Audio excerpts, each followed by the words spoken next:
Hello everyone, welcome back to the Gadis podcast. I'm Irfan, your host. Thanks for sticking with us through this journey.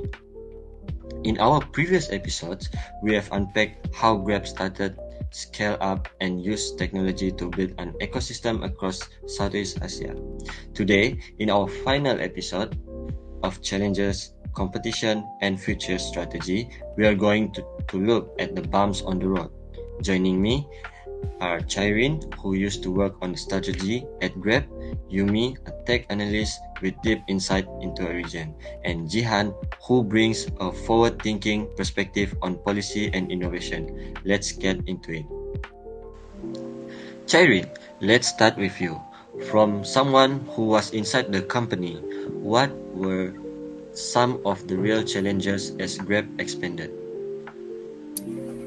Okay, when Grab evolved from a ride-hailing app to a full-fledged super app, we did more than just add services. Our corporate culture changed. We were continually balancing the release of new features with the maintenance of the core services. At the same time, we were raising larger concerns about our place in society. This is explained in detail in 2023 research on Grab's corporate social innovation. One of the most significant contradictions we encountered was between convenience and care. We designed speed-fast rides, immediate food delivery, but occasionally the efficiency came at the price of driver welfare or genuine community participation. There were times when we had to pause and ask ourselves if we were merely optimizing for clicks or genuinely doing good in the process. From a market point of view, Grab's main issue was not simply scaling, but also staying ahead in a quickly crowded marketplace. In fact, a survey named Grab the most popular super app in Southeast Asia, beating out Gojek, Shopee, and others. That was a significant success, but it came with high user expectations. In Malaysia, Grab is now one of the significant businesses. Touch and Go, Boost, Shopee, and even AirAsia's super app compete in the same sector. So, while Grab had an early advantage, sustaining it is getting increasingly difficult. So, social media and branding emerged as major battleground from a marketing perspective. A study on ride-sharing tactics found that Grab needs to use social media, foster community and trust in addition to using it for promotion.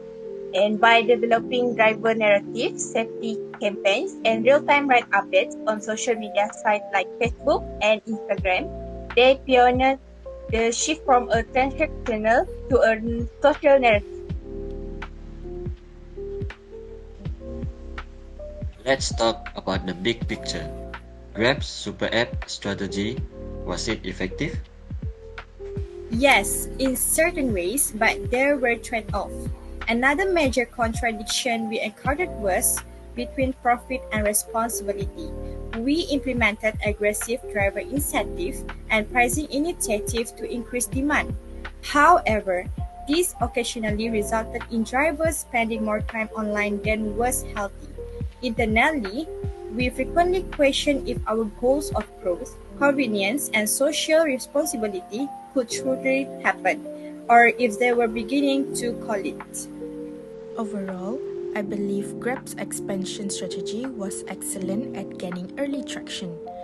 They moved rapidly to provide essential services such as transportation, food delivery, and digital payments. However, study revealed that the app's rapid expansion increased its complexity. Some users found the interface too complex, especially if they only use it for one or two services. But from a marketing and innovation standpoint, Grab did an excellent job of creating emotional connection through narrative. However, overwhelming message eroded its essential identity. So if user didn't understand Grab purpose, campaigns lost clarity.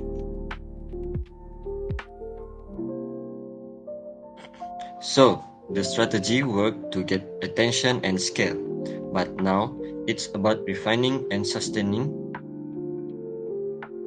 That's right. Now it's about being refining and sustaining. Alright, let's break it down. What did Grab get right and where did it struggle? So there are few Grab marketing and technological capabilities included. Firstly, a unified brand for ride, payment and meals. And secondly, strategic use of social media to provide real-time information and engagement. And then the safety campaigns based on social trust and branding. And the partnership-based innovation to collaborating with other influencers and the other brand. And also they use client feedback to look to shape features through social media networks. The most significant flaw was the app's complexity. As Grab offered additional services, users struggled to navigate smoothly. Operational expenditures also skyrocketed as the company expanded logistics and delivery. In addition, customers began to express worries about data privacy and unequal service quality across regions. Aside from the app, gig workers continue to confront difficulties with income stability and benefits. A scientific study assessing Grab's expansion underlined that driver safety remains a serious concern.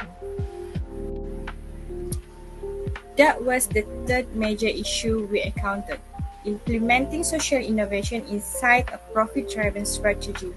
The report referred to this as performing corporate social innovation in the urban wild, and that is precisely how it feels.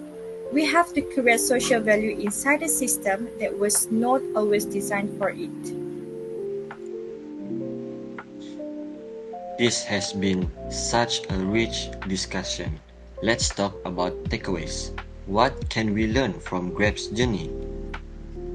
So, some of our most successful improvements, in my opinion, were cultural transformation rather than product addition.